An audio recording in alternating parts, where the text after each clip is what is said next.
Even پیر کرم شاہ صاحب الازری جنہوں نے کشف المحجوب کا مقدمہ لکھا ہے، انہوں نے اتنی تعریف کی ہے اس کتاب کی، لیکن انہوں نے اس واقعے میں جو گڑبڑ ہوئی ہے وہ اس کو ہائی لائٹ نہیں کیا،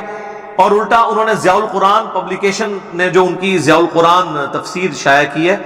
اس میں انہوں نے سورۃ الاحزاب کی ان آیات کے کانٹیکسٹ میں لکھا ہے کہ یہ غیر مسلموں کی سازش ہے اسلامی کتابوں کے اندر یہ واقعہ جو آیا ہے سیدہ زینب کا،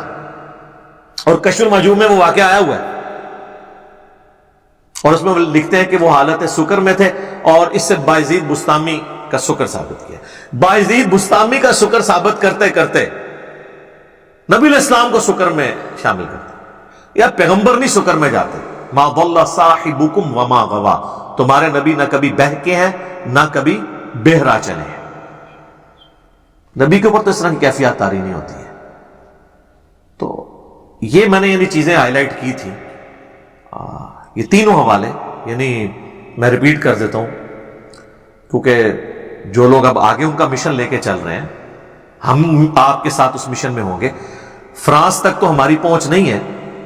ہم صرف دھرنے دے کے ہی ان کے سفیر کو نکلوا سکتے ہیں یا کوئی اور ایکٹیویٹیز کروا سکتے ہیں، لیکن جو ہمارے گھر کے اندر گندگی موجود ہے اس کو تو ہم خود صاف کر سکتے ہیں۔ ایک دھرنا ہم ان پبلیکیشنز کے دفاتر کے باہر نہیں دے سکتے جو یہ کتابیں چھاپ رہے ہیں، تذکرۃ الاولیاء چھاپ رہے ہیں، میں نام نہیں لیتا ان پبلشرز کے، یہ نہ کوئی مجاہد ملت پہنچ ہی جائے۔ تذکرۃ الاولیاء کتاب، کشف المحجوب اور حشر بہشت۔ تذکرۃ الاولیاء سے میں نے وہ حوالہ دے دیا، لوائی اعظم من لوائی محمد، میرا جھنڈا نعوذ باللہ محمد کے جھنڈے سے بڑا ہوگا،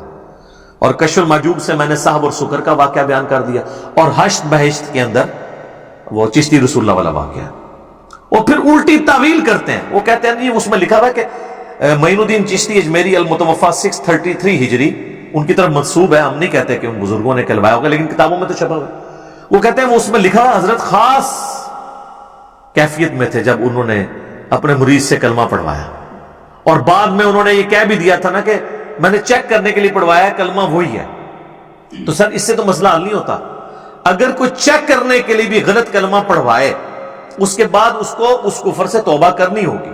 اور صرف توبہ لازم نہیں ہوگی، بیعت بھی ٹوٹ چکی۔ اس میں تو انہوں نے بیعت کر لیا، تو ان کی تو اپنی بیعت ٹوٹ گئی تھی کیونکہ انہوں نے کلمات کفر کہلوائے تھے۔ تو اب جس کی اپنی بیعت ٹوٹ چکی ہے، ان کو چاہیے تھا وہ کہتے ہیں کہ بیٹا میں یہ کفریات تیرے سے بلوانے کی وجہ سے، اگرچہ ٹیسٹ کے لیے بلوائے تو میں پہلے خود بیعت ہو کے آتا ہوں، پھر تجھے بیعت کرتا ہوں، اور نکاح بھی پڑھواتا ہوں، کیونکہ نکاح بھی ٹوٹے گا، خالی بیعت نہیں ٹوٹے گی۔ تو یہ تو بہت بڑے پرابلم شروع ہو جائیں گے،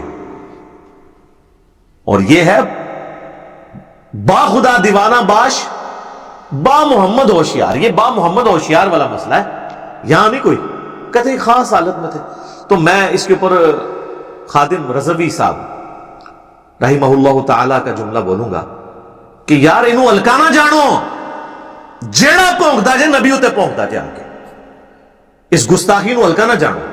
تو سر ہم بھی کہہ رہے ہیں انہوں ہلکا نہ جانو،